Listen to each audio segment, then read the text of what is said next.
everyone.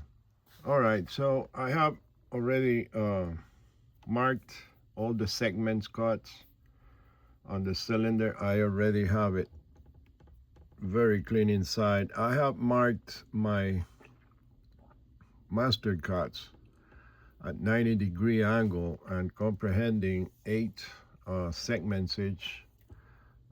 These are a perfect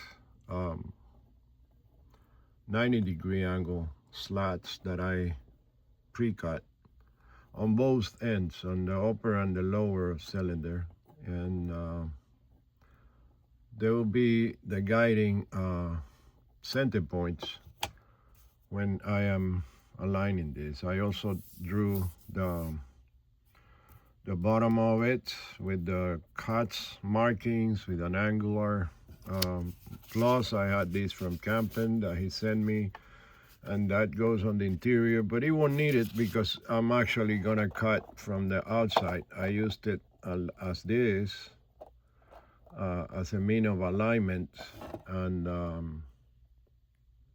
yeah, it helped to square out everything on the bottom and on the top, and keeping the segments with the same distance from each other.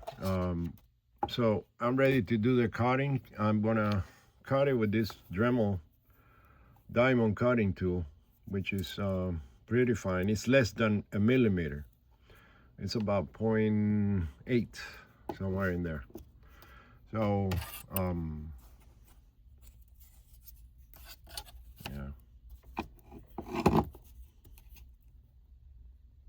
yeah, it's not a full millimeter. It's doing the shadow here, so can't see it, but it's not a full millimeter. I don't want to go with the saw that it's a full millimeter here.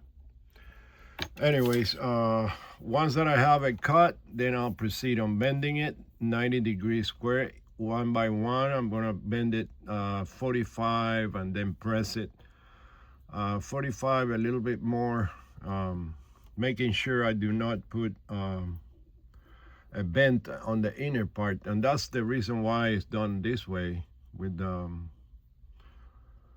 cuts all going to exactly 13 millimeters. That way, when you try to bend it with the needle nose pliers, it'll come out neat without harming the inner cylinder.